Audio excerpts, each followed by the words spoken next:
Good afternoon. My name is Allison McKenzie, and I am the chair of the Historic Conservation Board. I would like to take a minute to remind everyone about the rules of this proceeding. This proceeding is at all times governed by the rules of procedure adopted by the board on September 26, 2011, last amended on March 9, 2020. A copy of the rules of procedure is available for review in the back of the room online. All those planning to testify today on only items 1 through 3, not the historic district, should please stand now and take an oath administered by the board's attorney. If you could all raise your right hand, just need you to answer out loud. Do you swear or affirm that the testimony you shall provide? I do. This is a quasi-judicial hearing. As such, the board reserves the right to deliberate in private. The Ohio rules of evidence do not apply to this hearing. However, professional rules of conduct do apply, and candor to the tribunal is required. The board members are citizen volunteers and are not paid for their service. They are treated as public officials under Ohio law. Any attempt to influence them, including but not limited to bribery, intimidation, retaliation, which may include contacting their employer in an attempt to exert influence, is punishable as a crime. All should be aware that this meeting is being recorded. Therefore, before you begin your comments, please state your name and address for the record. Okay.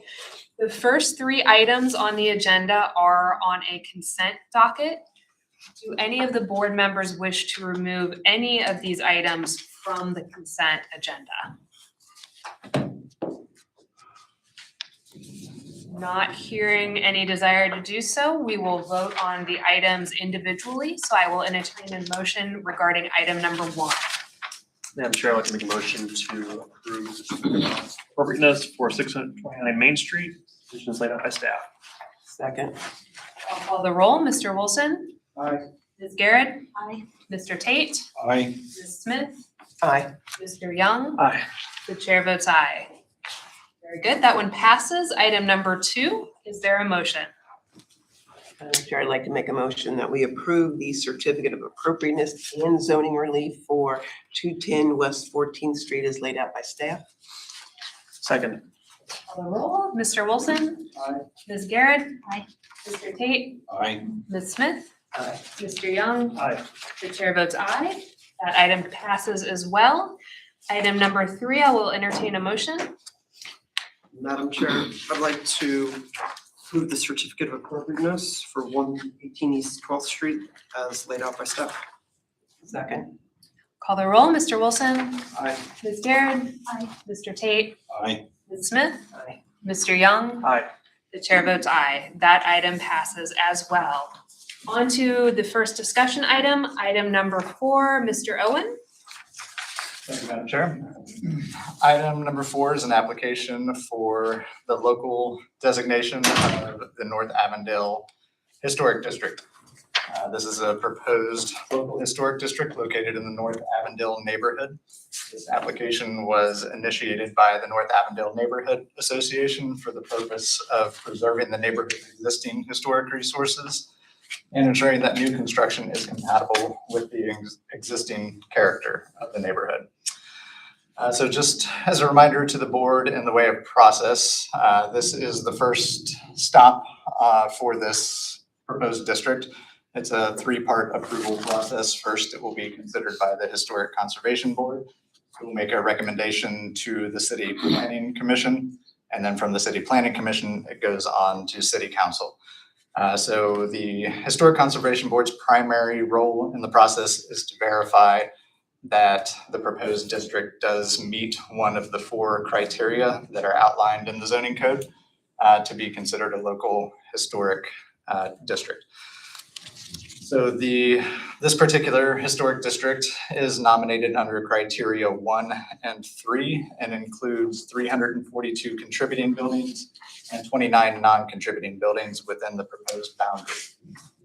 Under criterion 1, this is properties that have significance because of an association with events that have contributed to broad patterns of local or American history. And this application is nominated under criterion 1 in part. So This North Avondale neighborhood is significant as an upper middle-class residential neighborhood that was developed between 1896 and 1940, as Cincinnati's population gradually expanded out of the basin area with improvements in transportation. So this neighborhood was mostly spurred on by the establishment of a new streetcar stop along the edge of the neighborhood. The first subdivision in the area was initiated by Robert Mitchell, who was a wealthy owner of the Mitchell and Ramelsburg Furniture Company, who invested his profits from his business into real estate and began subdividing the land for housing. This subdivision inspired other subdivisions and inspired many wealthy captains of industry to purchase lots and build homes in this area. They were drawn into the neighborhood by the large lots that were being created through the subdivision, the park-like setting that was envisioned for the neighborhood, and the easy access to transportation. Following the establishment of the neighborhood, it also became an enclave for German Jews who were leaving the West End and following the pattern of development into the upper hillside areas surrounding Cincinnati's basin.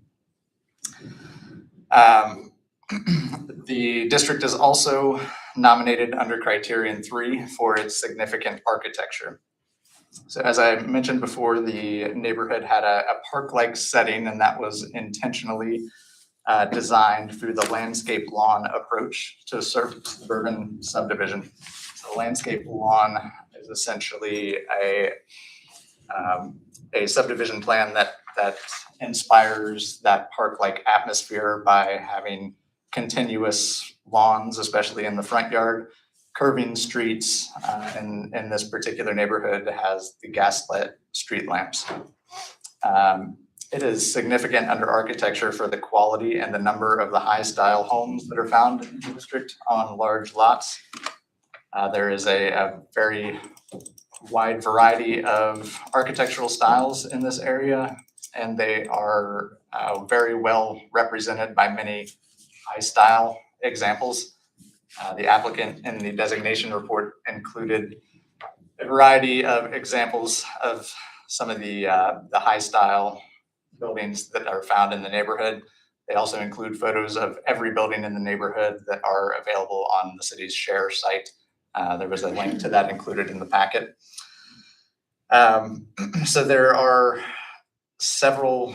many different architectural styles that are represented in this district. And as I mentioned, many of them are high style examples that feature every character defining feature of those styles.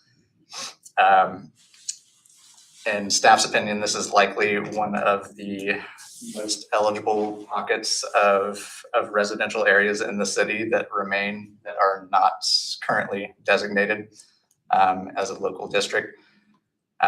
You can see by the images on the screen the variety of architectural styles and the high quality of those styles. So these buildings as a whole within the district do retain all aspects of historic integrity. And the applicant has also included conservation guidelines with the application that regulate how work on the buildings is to be done to be keeping in character with the existing historic qualities of the neighborhood, as well as new construction standards for any new construction that may happen on existing vacant lots within the district. The applicants used existing guidelines found for other districts within the city, as well as the Secretary of the Interior standards and National Park Service preservation briefs in order to create the conservation guidelines. And in staff's opinion, these conservation guidelines do constitute best practice in current historic preservation. There is one recommended change to the conservation guidelines that the law department has recommended that we institute before this is passed and officially entered as a historic district. And I will read those into the record along with the recommendation here momentarily. Finally, I would just like to mention that staff did receive public correspondence for this project, including petitions that were sent out by the North Avondale Neighborhood Association. Of the petitions that were submitted with the application, 16 indicated support for the district, 2 indicated opposition. And of the letters that were received by staff, 7 indicated support and 3 indicated opposition. That does include 4 letters that were received after the packet was submitted to the Historic Conservation Board. So, with that being said, staff recommends the Historic Conservation Board take the following actions. 1, approve and recommend to the Cincinnati City Planning Commission and to the Cincinnati City Council the designation of the North Avondale Historic District, including the designation report and conservation guidelines with the following condition. A, the demolitions section on pages 20 to 21 of the proposed North Avondale Historic Conservation Guidelines shall be replaced with the following language. Demolitions. The demolition of existing buildings shall not be permitted unless it meets the emergency demolition or economic hardship regulations in the historic provisions of the Cincinnati zoning code. Or 1, inappropriate additions, non-significant portions of a building and non-contributing buildings may be demolished provided the demolition does not adversely affect the integrity of a contributing building or the character of the streetscape or the district. In reviewing a proposed demolition of an addition, non-significant portion of a building or non-contributing building and its impact on contributing buildings, the streetscape, and the district, the Historic Conservation Board may consider whether the applicant's plans for new improvements in place of the demolished structure or portion thereof are consistent with the new construction and site improvement sections of this document as applicable. 2, recommend to the Ohio Historic Site Preservation Advisory Board support for the North Avondale Historic District listing in the National Register of Historic Places if and when requested. Staff will write a letter on behalf of the Historic Conservation Board to submit to the Ohio Historic Site Preservation Board. And 3, the finding. Staff recommends the board make this determination per section 1435-07-1.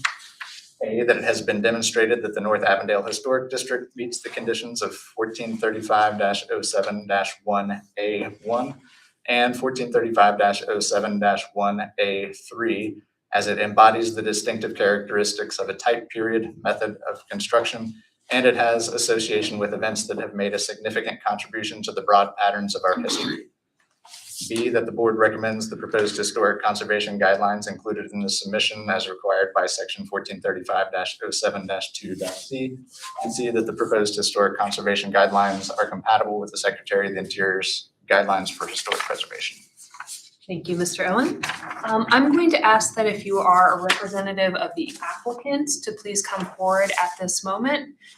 Also, I noticed that we have a lot of people in the audience that have probably not signed up. If you are a member of the public and would like to speak for or against the application, please make sure that if you didn't sign this sheet, that you sign. I believe there's another one at the back of the room right now. So just a little housekeeping, but applicant, come on forward. Ready for one? Okay. I'm Beth Sullivan. I am the historic consultant to the North Avondale Neighborhood Association. Okay. What would you like to tell us? Simply that it was a great honor to serve as the author for the designation report. It has been a personal dream of mine ever since I served on the staff of the Cincinnati Historic Conservation Office beginning in 1989. That this should become a historic district. I can't think of any other neighborhood that is more deserving, and it is certainly high time that it was designated. Is there anyone else who would like to speak directly on behalf of the applicant and not as a member of the public? I'll give it a go. I'd like to apologize that Matthew Cornell, who's led this effort, has been diagnosed with throat cancer and was hoping to attend, but apparently he was not physically able. So I'll try to speak for the Neighborhood Association to the extent I can briefly. Okay, if you could identify yourself and then add whatever you would like to. I'm Walter Kuski and I reside at 4064 Rose Hill Avenue. I'm the chairman of the North Avondale Neighborhood Association Zoning Committee and also chair the Master Plan Steering Committee. North Avondale has been called one of the best, largely complete architectural neighborhoods in the city, perhaps in the state. It's a neighborhood that has risen through decades of recovery. It's only in the last decade the boarded up houses and overgrown lawns have disappeared from our best streets, and much work remains to be done. Many of our beautiful multifamily buildings like La Ventura and the Buckingham are now being restored and reoccupied. But largely complete acknowledges that many post-World War II infill buildings remain. Some are fine, but many do not conform in setback and design. As the city is again growing and public transit is more important to the younger generation, we anticipate new pressure for construction along the Reading Road corridor. I'm not in opposition to multifamily or duplex housing, as our neighborhood contains many beautiful examples. My request for historical designation asks only that our community has a voice in preserving our unique character for future generations and to preserve our architectural legacy that we have been gifted. In closing, I want to thank this board and the city staff who labor daily to preserve our city's treasures. Thank you. Anyone else speaking directly on behalf of the applicant? Okay, I will start with any comments or questions by the board for the applicant or staff, and then we'll move into public comment. Yes. Do we know what the current count of either written responses, or I don't know if there's any here, what would be in support of, not in support, or the non-responses, since it is a large number of parcels and property owners? I think, Doug, you gave the count. Do you have a sense for how many that leaves that you didn't get a response from entirely? No, I mean, there are 370 some individual properties within the district boundaries. So, we received responses, around 30 responses or so. So, quite a few property owners within the district did not respond. Do they receive letters, or I know there was the public meeting in January, but how are they notified and kept abreast of this development? There was a engagement process that was undertaken by the community council to notify residents of this effort, and then our citywide mailings for the public staff conference included every resident within the boundaries of the district, and then finally the mailing for this Historic Conservation Board meeting also, I believe, included everyone within the boundaries. And this is just continuing discussion, just perhaps because I do not know, but is there a requirement for a certain number or majority of property owners who in support of this? No, the city does not have a requirement for a majority approval of the owners within the district. Got more. I just wondered, I don't know if you would know, or could you just clarify or talk a little bit more about how it was delineated? Specifically, like, I know the Belvedere is sitting there, even though we replaced something earlier, but it was part of the original subdivision, the parcel. But it is quite an anchor for, I think, when you approach that area, and that is notched out. And then also, a lot is noted in historical write-up about the historical subdivisions, the growth of that, but specifically it stops and doesn't continue to Mitchell, which was on the outside of Reading, part of it. Slightly denser houses, small yards, but on the south side, you kind of get into smaller yards like that too. Yeah, so the boundaries were set by the applicants. Staff reviewed the proposed boundaries and agreed that this constituted an intact district.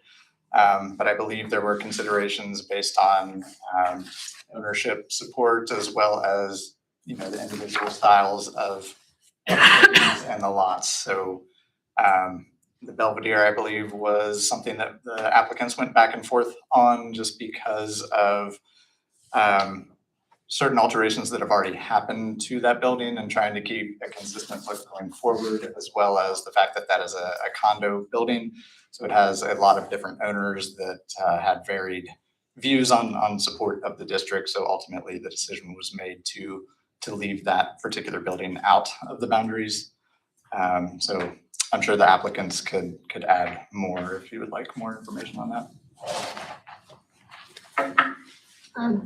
Beth Sullivarger again. The boundaries were drawn to enclose a cohesive area with representing a pattern of development of single-family homes on large lots.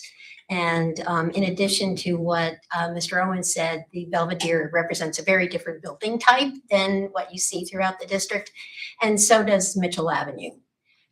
So that's why Mitchell was excluded, and I think that there is some interest on the part of owners who are outside of the boundaries to be included sometime in the future.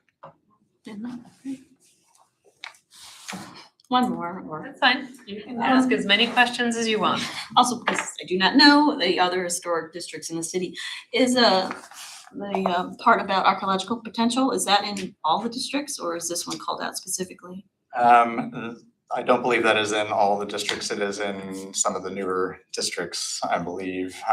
Generally, we don't have archaeologists on staff, so if there is archaeological information, then it would be something we would contract out for archaeological work.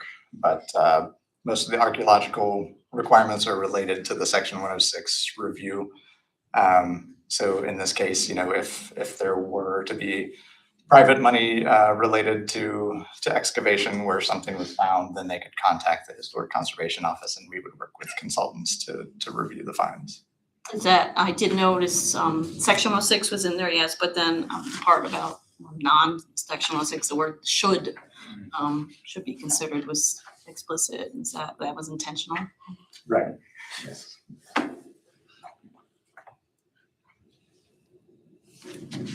I have a question. I've heard from a few residents who are opposed to this, who feel that the process has been rushed, that they haven't had enough time, they just learned about it. Sounds like some mailings were sent out. Do you feel like there was adequate time? Do you feel like, what would you say to someone who says this process has been rushed?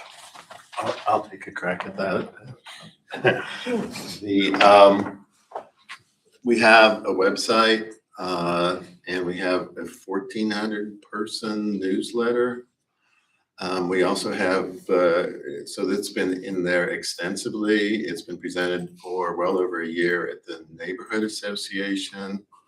Additionally, about the selection of the area, we raised money, and I don't want to put a number out there, but I thought it was more than 100 positive responses that apparently are not part of the city package. That was my understanding. Part of what was used to determine the area where there was strong support, not support. I again apologize for Matthew's absence because he could answer these questions succinctly.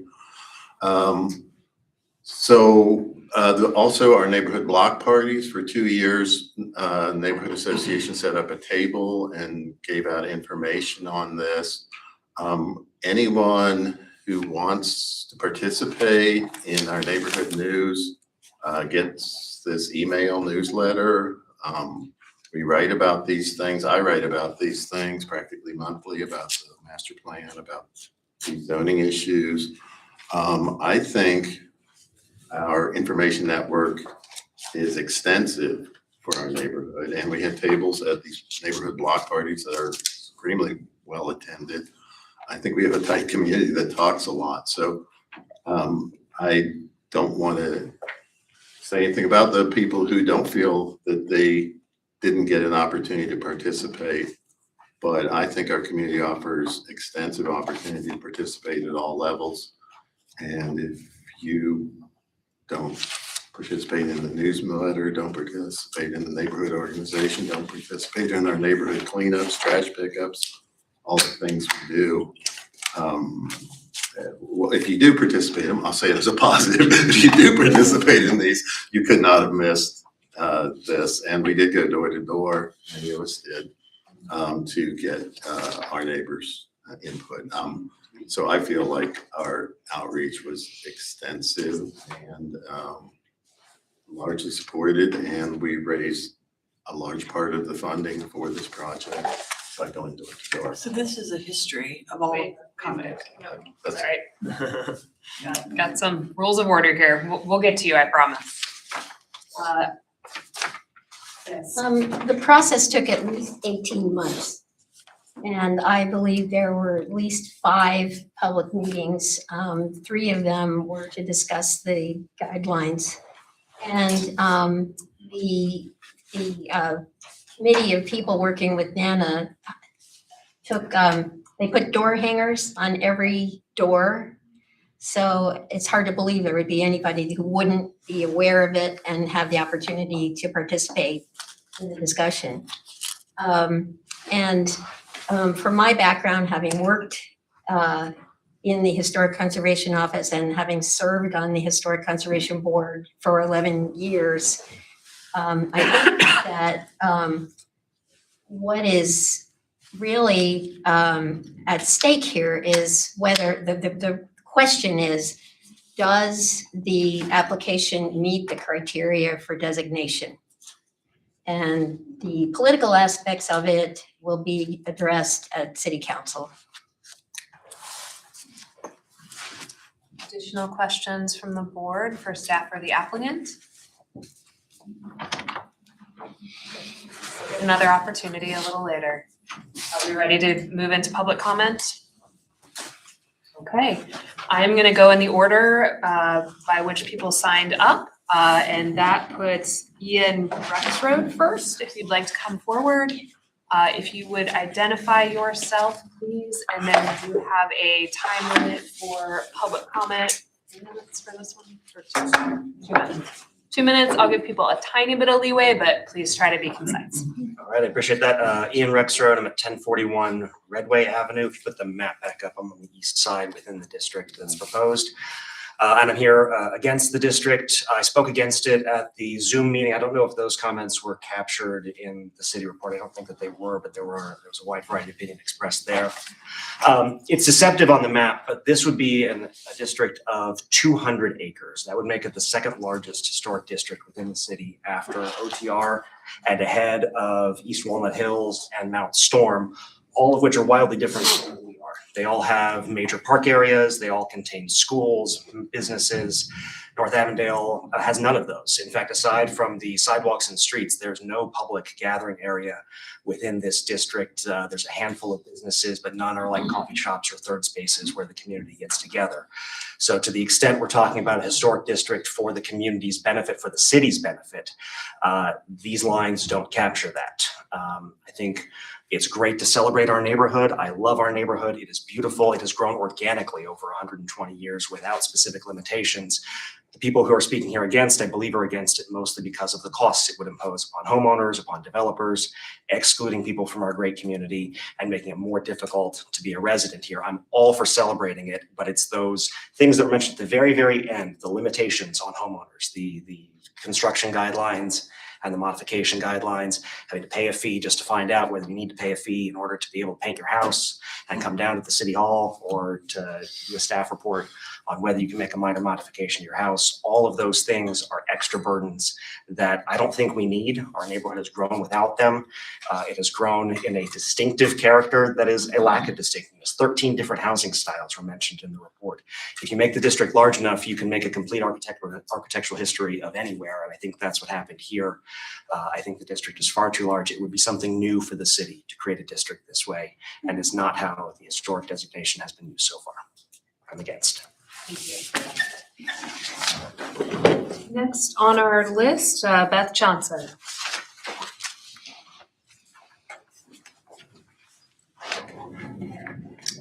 Good evening, board.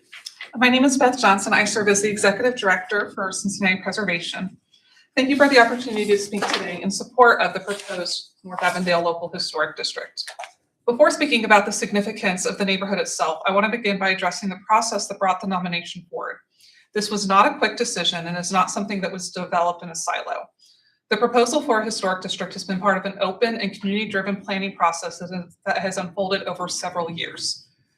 Historic preservation first entered the conversation recently during the development of North Avondale's neighborhood plan.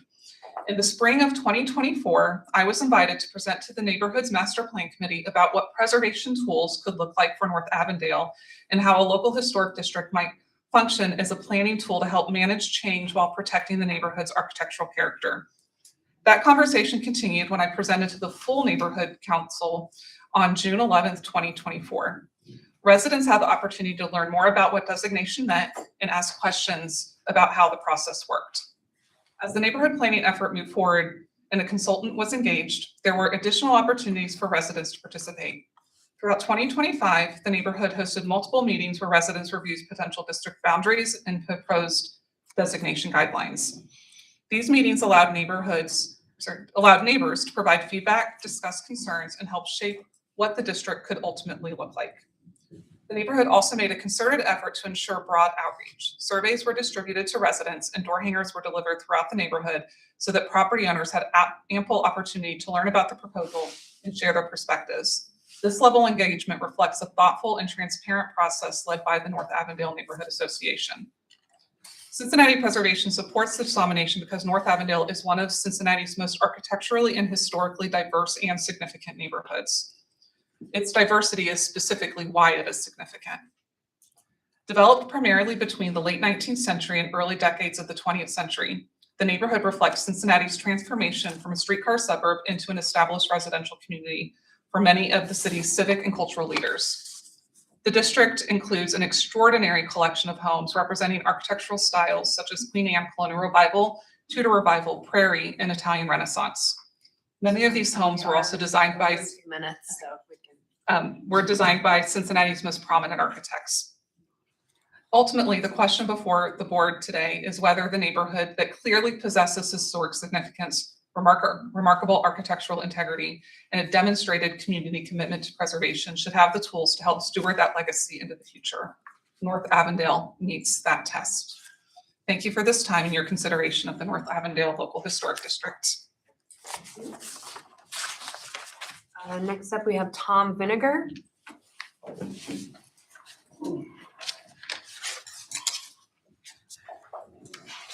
Good evening, everyone.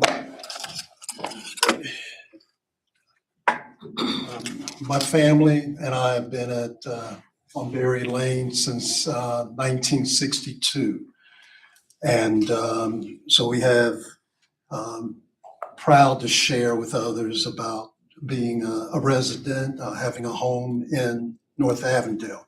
It can be debated how well the community is informed about the designation of a historic neighborhood. It can be debated. Meetings at times have been many times have been at an opportune time for residents to attend. Our last Zoom meeting was at 5:30 during the week. Zoom meeting, 5:30 during the week. Can residents, many of them, attend meetings that's occurring during the day? Many people have been uninformed of the ramifications for them if this historic designation is passed. It is not being shared to the people that you lose your right to do what you want with your own property. You have to go through someone else to give you permission to do what you want to do with your property. Also, many people are unaware of the extra costs it will be when they may try to cut corners. But if you buy a house like that, you probably have the money to provide for but some people don't. But somebody else can tell you this, you have to go and do extra work. And people who are in other designated communities, and it will happen again for North Avondale, you will be denied the right to add and do what you want to your property.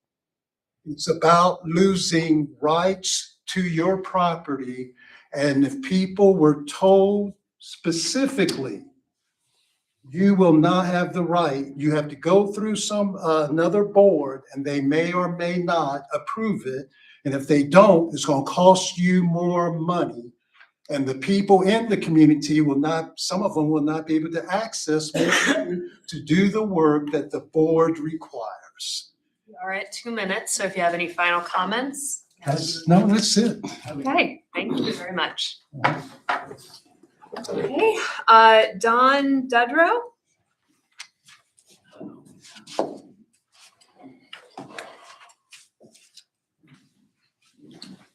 Good afternoon. My name is Don Dudrow. I live at 935 Lenox Place. My wife and I moved from Hyde Park back in '98. We love the neighborhood. We love the architecture, the historic character of the neighborhood. As an architect, I can kind of appreciate that maybe more than others. We've seen younger families move into the neighborhood, and in talking to them, the appeal of the neighborhood was the character, and that the owners took care of their properties and tried to preserve some of that historic nature. I moved from Hyde Park in '98, and looking at Hyde Park now, the character has changed. The house next to ours was torn down, and the lot was subdivided into 3 parcels, and 3 small houses were built. In my personal opinion, that changed the character of Hyde Park. I would not like to see that happen in North Avondale. So I am in favor of the district, understanding that it's a neighborhood designation versus a National Historic designation, which would limit a lot of the renovations and improvements that some people are concerned about. My understanding is the district does not impose those strict guidelines. So that's all I have to say. Thank you. Thank you. Just confirming that Mary Dudrow does not want to speak. Correct. Okay. Thank you. Let's see, moving on, we have David Whelan.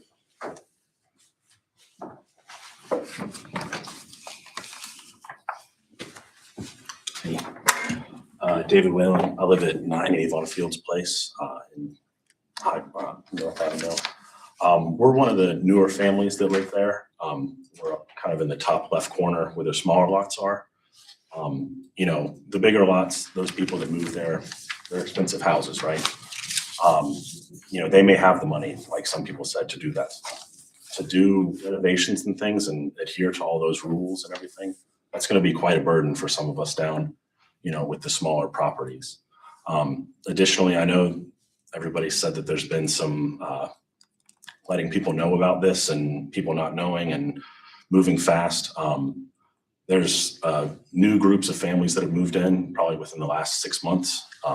They don't know about this. You know, I know we're making all the efforts, but it's something that was kind of newer to me in hearing about this and sort of just seems more of a burden than a positive. It only makes restrictions rather than gives us, you know, the property that we purchased to be able to maintain it as we see fit. But that's all I had. So thank you. Thank you. Sarah Kauke, sorry, I probably mangled that. Used to it now. How do you pronounce your name? Kuski, like an S. I wasn't prepared to speak, but I am passionate about North Avondale. I've lived there all my life and 60 years, and it's a beautiful neighborhood. My family moved there from Madeira and right before the riots and everything. So they intentionally moved into the city to become part of a beautiful, architecturally beautiful and diverse neighborhood, which it is, and that's what we'd like to preserve. And your question about how long we've been working on this. So we started in 23 with our master plan, and this is part of the packet, and it tells you everything that we've done for since the last 2 years, all the meetings, all the notifications. We've had Beth speak, we've had Beth Sullenberg speak, we've had at our executive board meetings, at our other meetings. So we've had a lot of meetings, and our newsletter, like Walt said, goes out to 1,400 people every month. Now, whether people come to the meetings or anything, that obviously we can't say that, but we do have participation in all of those. So unfortunately, people are being notified by mail. Maybe that was that route we should have taken, but we have also part of the packet. I noticed when I read it, there is a list of all the neighbors that said yes, which is at least hundreds of people who said on a sheet of paper, where do you live? Are you in support of this? And it was so that was probably in 24. So we probably have those somewhere because it's on this record in the packet. You can see it. It says yes or no response or anything. So if you went through it all, you can see all the people that said yes. So it's not just the people that have submitted to Doug, but many, many more in our neighborhood. And I'm sure if we went to find them, I could find them in maybe Matt's stuff. But we're also working on getting people to send formal letters and now, because now we understand that you need to have more of those for city council and everything. So again, it's an architecturally beautiful neighborhood and we want to protect the things that, in our neighborhood so people can't build or renovate or do whatever. But I think for the people that are concerned about the costs, it's our guidelines that we developed that are predominantly exterior, Doug, if that's correct. So nothing on the interior is ever affected. It's only exterior thing. It's really predominantly, I want to say, the front of the house or the side if you're on a corner. So We are at time, so. Okay. I just want to say I'm in favor of the historic district. We've been working on it a long time and we hope we vote for it. Marilyn McQueen?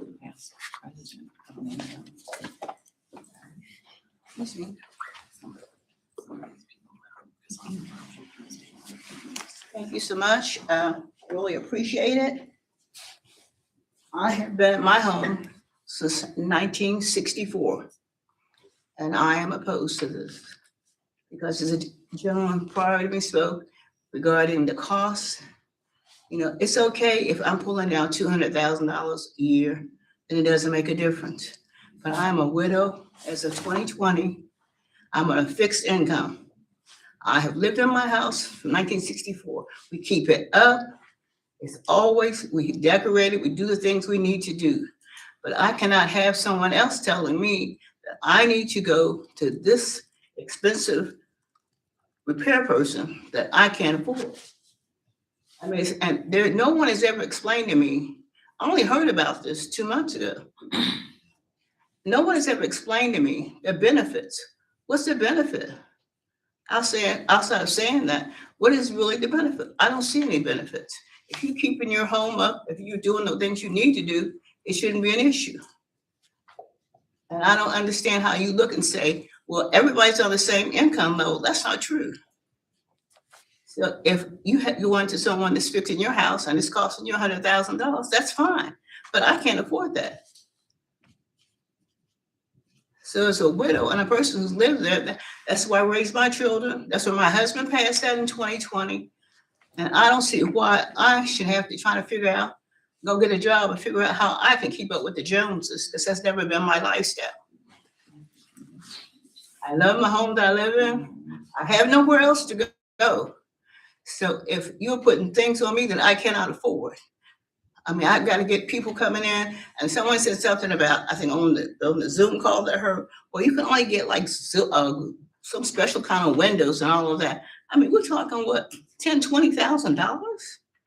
I don't know too many widows at my age, 83, would have that kind of money just laying around.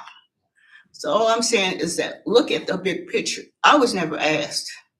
I never got any information till I got a letter 2 months ago saying this. And I was like, I've been calling all around town, checking the internet, trying to figure out what to do. This is very scary to me because you're talking about my life and I have nowhere else to go. So if I'm in a situation where I can't keep up with the Joneses, then what am I supposed to do? Because the Joneses are pulling down 100,000, 200,000. I'm not. I've got Social Security. We are at over 2 minutes. Is there anything else you would like to add for us today? Thank you. Thank you for listening. Please remember that it affects your income. Maura Wolf?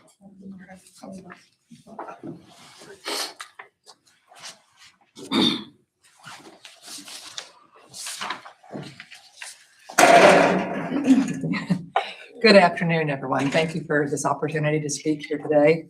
I'm a lifelong North Avondale resident, been there for over 60 years. Served as a neighborhood, the president of the North Avondale Neighborhood Association and the treasurer, currently the treasurer of the Business Association. I am in support of the proposed North Avondale Local Historic Designation. North Avondale is one of the Cincinnati's most architecturally significant neighborhoods with a remarkable collection of historic homes and landscapes that reflect the city's development and cultural heritage. Historic designation will help ensure that the architectural integrity and the character of the neighborhood will be preserved for future generations. And that it'll be providing clear standards for thoughtful stewardship in the future.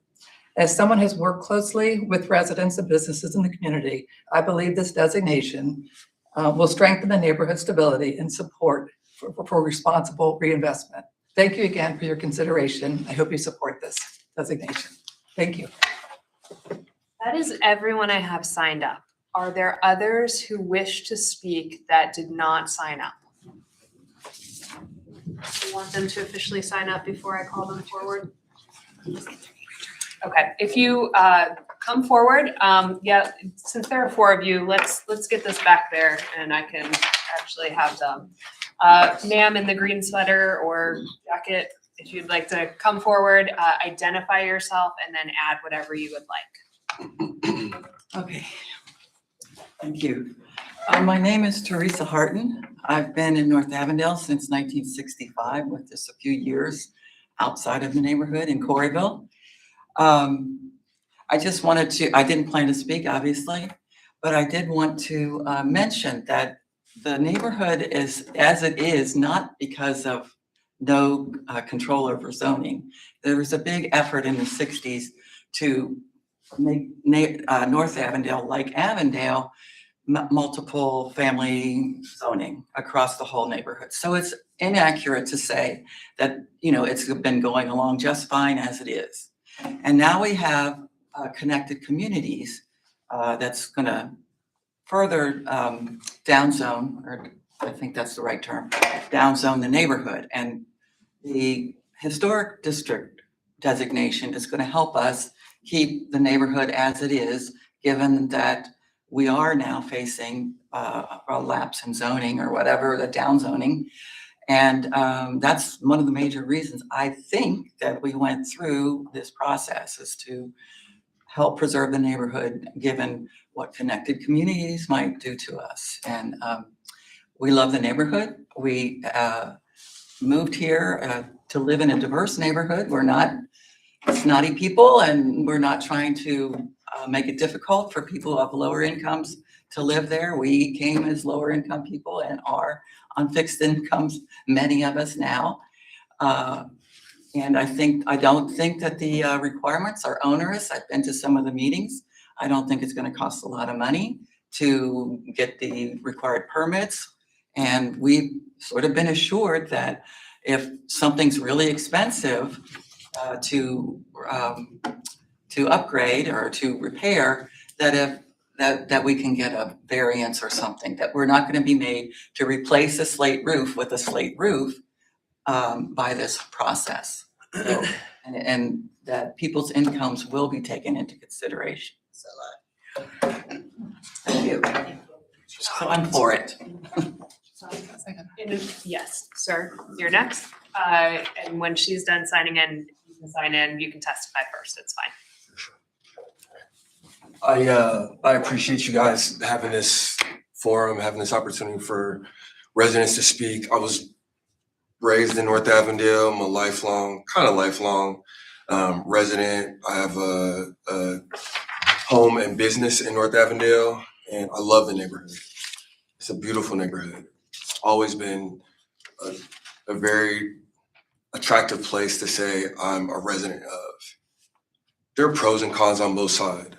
And I recognize that there are good things about it, because as a resident who sees, and I work in a business where I see homes being torn down and turned into multifamily homes or being rehabbed or whatever. And I love the nature of the homes in North Avondale, but I can't help but to hear the other residents who are also saying, look, if this is gonna create an impact on my inability to change my financial situation, then there have to be some resolutions. There has to be some kind of consideration that the city takes into account as we go through this process. Again, I like the idea of the designation, but I don't like the idea of residents being put out. I don't like the idea of residents having no choice.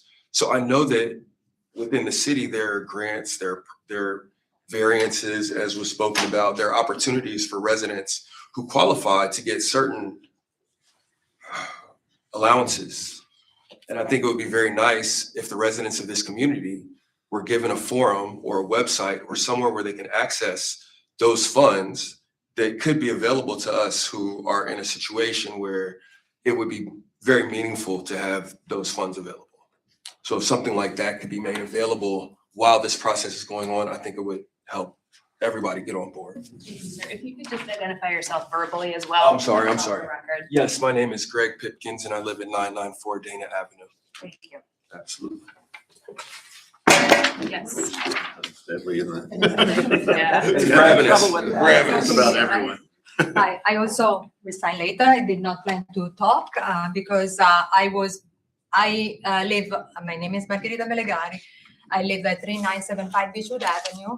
And I am responsible for dropping more than a year and a half ago, door to door, request to ask for pro or contra against the historic district designation. Okay, so this is really a process that started long ago, and I absolutely can testify to the fact that there has been an extensive attempt to contact every single household. Now, if you request a specific type of a signature on a specific type of letter, I cannot attest to that. But today I brought in 11 more, possibly more, name of households that are in favor of. I moved here from Dallas, and we were looking for a house. And I think I looked, the first house that I saw was the one that we decided to buy. And then I said, no, it doesn't fit our purpose. We want something simple, so forth. I possibly had 100 houses. That one was the one I fell in love first. I love this neighborhood because of the architecture, but also about the people who live there, because we really are a community. I want to stress that during COVID, our area was a lung for the city, for the many people living around our area. We all could walk freely in open air, in distance, and because it's a very unique situation. So I think that Beth has put up many discussion, and I'm sure that her package explained clearly what are the limitations that the historical district designation would provide. And those are really to the minimum of maintaining the integrity of the outside of the structures, and color, roof would not impact. Color of the house, roof will not impact. So I think that also saying that this designation would be very restrictive is it's not. I don't think it's true. And I hope, I think it's a great idea to provide a access on our website, where the people who need to do these restructures can go as a path, to make things easier in case that somebody wants to do some specific restructure as a channel to the city. Okay, so I'm totally in favor. And here are the letters. I don't know who I will. You can give those. I can give it to him, or if they need to be in a formal manner, I will contact these people and they will do the formal manner. Okay, thank you. Was there anyone else who wished to speak? I would. Okay, please come forward and identify yourself, and then after you speak, please make sure that you sign that form. Okay. How are you guys doing today? My name is Dawn Johnson. I'm the president of the North Avondale Neighborhood Association. I live on Dixon Avenue. So, I've been working on this project with the community for almost 2 years now. And this is in response to Connected Communities. We feel that Connected Communities has taken our voice outside of the process of being able to be in charge of our own development in our neighborhood. So that was one of the reasons why we thought this was a really good idea. And we were also encouraged to do this by Chair Michelle. She's in support of this. She is sponsoring us in this. And, you know, this has been simply a response to the development process and giving us a voice. It's not made to make anybody's lives harder. It isn't very restrictive. I've been a part of this from start to finish, and that has been my absolute goal, is to make this not restrictive and not expensive, not restrictive. This is to make the developers come to our, you know, see us and to respect the architecture in our neighborhood, and to, you know, so that we are part of the development process. So, you know, every time that Beth would come to us and we would have a discussion about, you know, each section of this document, you know, I would make sure, hey, this seems a little too restrictive. Let's not really, you know, get into the weeds, or, you know, because I live in the neighborhood too. I don't want this to be something that, you know, to make my life easier either. So, you know, this is simply to make the developers have to come to us and have to go through a process that is in alignment with the architectural integrity of our neighborhood. So I am absolutely for this. I think it's very necessary in terms of access and this being easy for people. Today, I plan on working with our web team to embed an AI chat bot that is that will take them through the process of like any questions they may have. It will answer it. We're gonna upload a document into our site, and it will, you know, you'll be able to interact with this chat bot. So if you even say like, hey, I want new vinyl windows, is this allowed? Then it'll help you. So we want to make this easy for people. There's also a form for people to express their concerns. It will remain there. We want to create and keep an open line of communication between the NANA board and our residents. And Doug Owen is here. Okay. Hi, Doug. Sorry. Sorry. You know, and so we are doing everything that we possibly can to make this convenient and easy for everyone. You know, it's just important with this legislation that we have our voice in the process. I mean, North Avondale is historic. It's very near and dear to all of us. And a lot of us live in North Avondale because the properties are historic in nature. So, you know, we don't want to see Time. Is there anything else important that you'd like to make sure to add? No, do you have any questions for me? I do have a question. When you talk about developers coming in and possibly building buildings that would not be within the architectural styles, I'm wondering how many open parcels are in that particular part of the district that would invite developers? That's a good question. Doug, do you know how many open parcels are in that area? I'm not sure off the top of my head. There are. Am I still entitled to speak since I was an Yes, you are. applicant? You are. So our master plan shows a 15% vacancy rate in North Avondale. And Avondale has about a 25% building vacancy rate. So there are a lot of properties.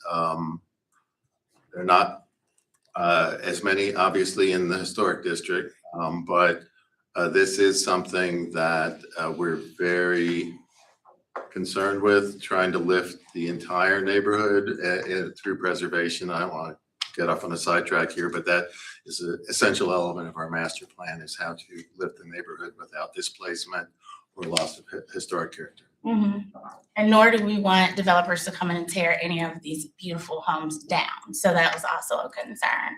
So, okay, thank you very much for your. Last call for additional speakers. Yes. Please come forward and identify yourself. Sure. Hi, my name is Karen McQueen Montgomery. That was my mother who spoke her. I own part of that property that she lives in, okay? No, we did not receive a notice. Our house sits directly across from the Belvedere. And to get excluded, out of this because they would have more people probably who would oppose. That's my thinking of it. I would like to see the list of, from Nana, the list of the people who did not answer or whose houses you went to. There were no doorstops. My mom did not get no emails or nothing else. So she just got that email on the Zoom call. So what I'm saying is, yes, it's a diverse, but you have to look at the area. There's most of those areas, that houses are towards Xavier University. So we know that the income right there in that area. So all I'm saying is you have to consider both. No, she doesn't have the money to, I guess, whatever the conditions are. And I'd like to see those spelled out and sent to her house. And that's all I have to say. Thank you. Yes, sir.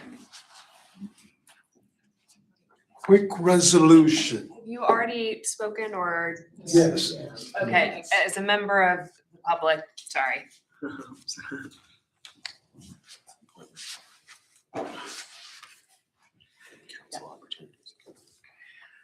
Anyone else who wishes to speak to the historic board today who has not spoken yet? Okay. There, as Mr. Owen mentioned, this is the first stop of a few stops for this historic designation. If we recommend, even if we don't recommend, it will go to Planning Commission and to the state. So more stops. To city council. Sorry, City Council, and then to the state. So more stops along the way. Are there questions or comments from the board at this time? I have a question for staff. What is the master plan the community is referencing? That is the neighborhood plan document that was developed with the planning department. Is that a plan that has been adopted by the city? Not It's still in draft. So what is the active plan for the neighborhood right now? We have a 1974 approved plan. 4. Yes, sir. In the planning process, and I don't know if maybe this is more of the applicant's question, was the historic district, is that working side by side with the plan that's moving along right now? Yes, it's incorporated. Is that a plan that is currently with the city is being, is it final, is it still? We're being hoping we're in stages? final draft right now. After a multi-year process. Okay.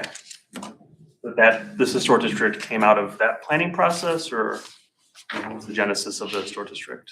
Yeah, I was requested to come talk to the master plan committee to begin the process because it was a question that they were discussing in their master plan committee. So that's where the initial discussion when I came to the neighborhood was with the master plan committee. And then I have another question regarding, if proposed infill development happens in the future, does the guidelines, how would they work with the zoning in that process? So the conservation guidelines don't affect the zoning uses that are allowed. It's based on the design of the building itself. So we're looking at compatibility with massing, setbacks, height, things like that. So the base zoning would still be applicable for all the permitted uses. The design guidelines come into play for the actual design of the building. So if I'm in an RMT district, wherever the zoning nomenclature is for a multifamily, that's still permitted, it just now would go to the conservation board for exterior guidance, like we kind of do for all of Correct, yeah. So I mean, you can have multiple units in an existing building or in a new building, as long as the building is, has a compatible design with the surrounding neighborhood. And my last question is, are you aware of any programs that are focused towards fixed income homeowners in historic districts to help them with home repairs or improvements to address the COA issue or any of that kind of added expense? I mean, not off the top of my head right now. There are, if it's a listed local district, it would be eligible for certain types of grants and local historic tax credits and things like that. I'd also like to answer that question too. So we have, so we've also talked to Jan Michelle about this. We would like to create a fund to help any of our residents that may have some financial issues or struggles with repairs as we pass this along. I don't want this to be something that, again, is an inconvenience in any way. So we're gonna create a fund to support any financial barriers that may come about. And the vice mayor has come twice to our neighborhood council to present a list of those resources and for first-time homeowners, a comprehensive list, I believe, of the cities and state resources that would be available to them. So there's the intention of a program or another resources. Is that I'm right? sorry? There's the intention, there's intention to build a program for. Yeah, our president is very interested in that but this is also, I think, a special interest of the vice mayor, and she's come to speak on this at our request because of our interest in restoration without displacement, I think, on that subject. That's all I've got for now. Additional questions or comments from the board? Question for staff. There was a couple things mentioned about renovations and like materiality. If you're re-roofing a slate roof, would you have to replace it with slate? If you're replacing wood windows, would you have to replace them with wood windows? Can you just clarify a little bit about what the requirements will be? Yeah, so first of all, there's no requirement to make any changes to the existing conditions of the house. If you have vinyl windows, we're not gonna make you take them out and put in other windows. As long as those windows are staying intact, then they are fine. As far as roofing materials, we're primarily looking for compatibility with the appearance. So we would not necessarily require a slate roof to be replaced with slate. It could be replaced with asphalt shingles or some other material that has the resemblance of slate. With windows, we typically do not permit vinyl windows in historic districts. But that being said, we do place a stronger emphasis on the primary facades of the building. So the primary street facing facade of the building, we would likely want higher quality windows. We do have somewhat relaxed standards on side and rear elevations. This is similar to how we have treated other windows in over the Rhine and the West End and some other districts that currently exist. Could you just talk a little bit more about the landscaping conservation guidelines? So landscaping, primarily, the intent of the landscaping is to not have landscaping that completely obscures or overpowers the existing residents. We're not going to prevent you from placing new bushes or even trees in the front yard, but we would want to review where it's placed to make sure that it still allows some views towards the primary facades of the building. So that would require getting a permit or contacting the city, or how would that work? Yeah, generally landscaping would likely just be a staff level review. There would not be the need for the Historic Conservation Board to weigh in on landscaping requirements.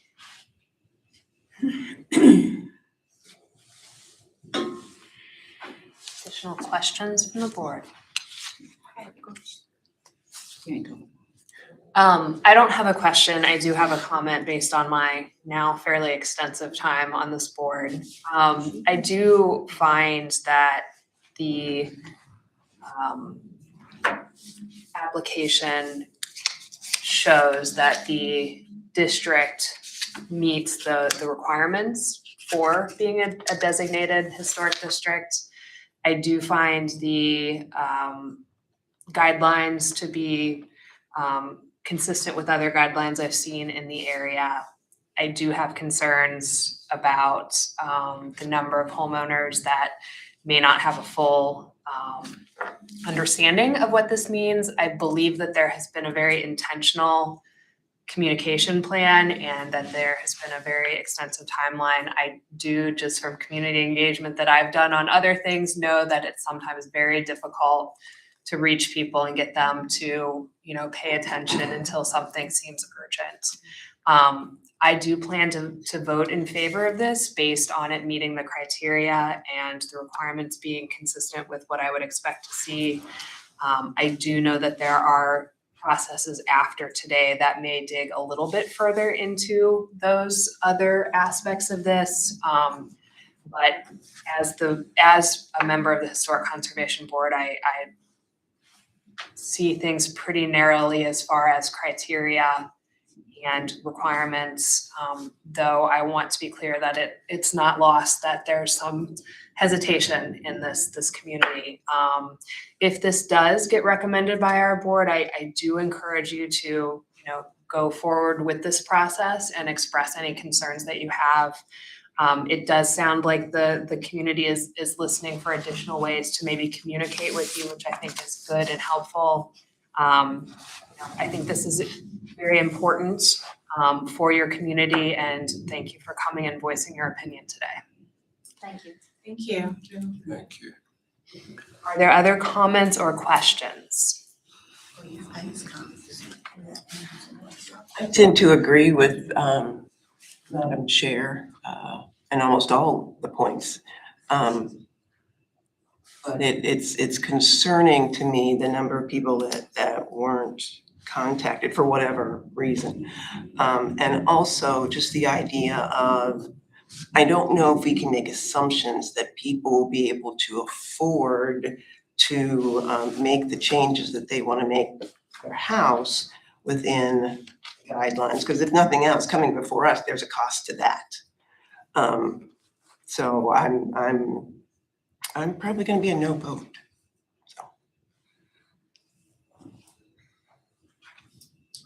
My comments on this is that it's not like there's a planning process, but it seems like this historic district is a little ahead of that planning process, which is some cause for concern, but the engagement has been pretty extensive. The district is very large. Part of me thinks, is there an opportunity to maybe break it into two? I wonder about the exclusion of the Belvedere a little bit. I know that it's the one large scale building in this neighborhood, however, it is a landmark. And feel that it kind of needs that treatment to some degree. And I am concerned about the residents that are in this district that have been there for a very long time, and how will they be able to continue to live there and pass on that built those houses to their kids and their grandkids. In my experience, historic districts, when they're enacted, they often do increase costs, they increase home values, they make neighborhoods great. I mean, look over the Rhine, some of the many other historic districts that we have in our city and what is done. And so it can be a positive.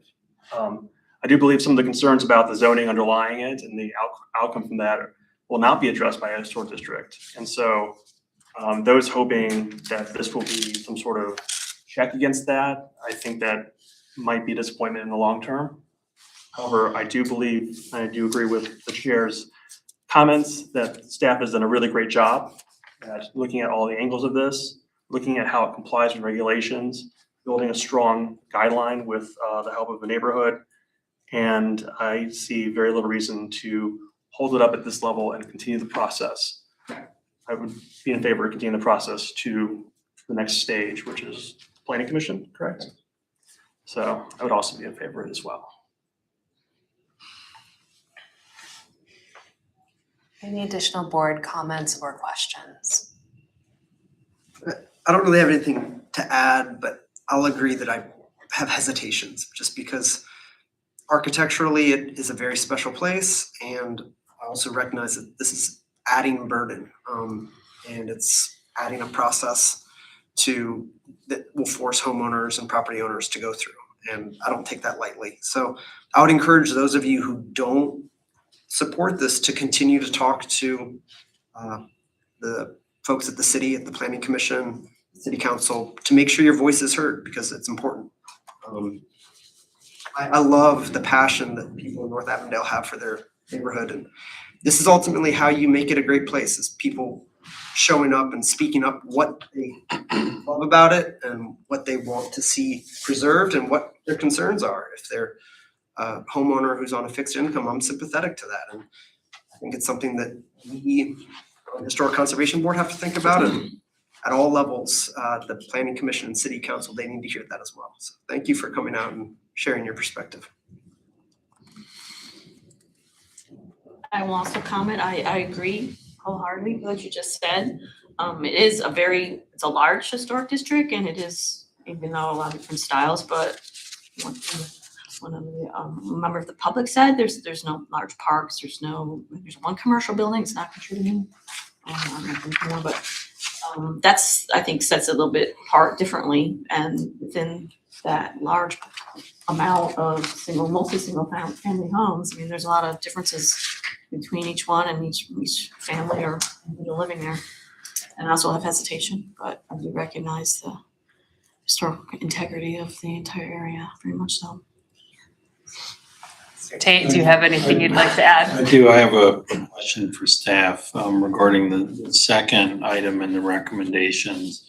What is the importance of a separate recommendation to the Ohio Historic Site Preservation Advisory Board and to the National Register of Historic Places? And because we're being asked to do multiple things or recommended to do multiple things, can you explain the impact of that second? That is just to make things a little more simple in the future.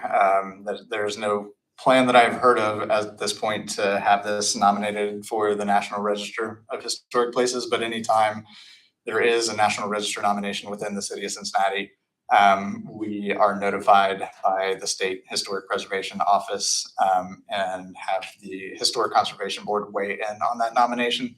So typically when we have a local designation, we'd like to include a clause like this so that in the future, if it is nominated to the National Register, we already have the Historic Conservation Board's approval on file, as it has already been approved by them as a local landmark. Thank you. And if I understand correctly, we're engaging not in the political process in this decision, but in the process of determining whether it meets the criteria, and then the political process will unfold in city council and otherwise. Correct. Thank you. And I also want to echo the appreciation to the members of the public who took the time to participate in the civic process and share your views with us. We are listening. Thank you. That's all I have, Madam Chair. I would entertain a motion on this item.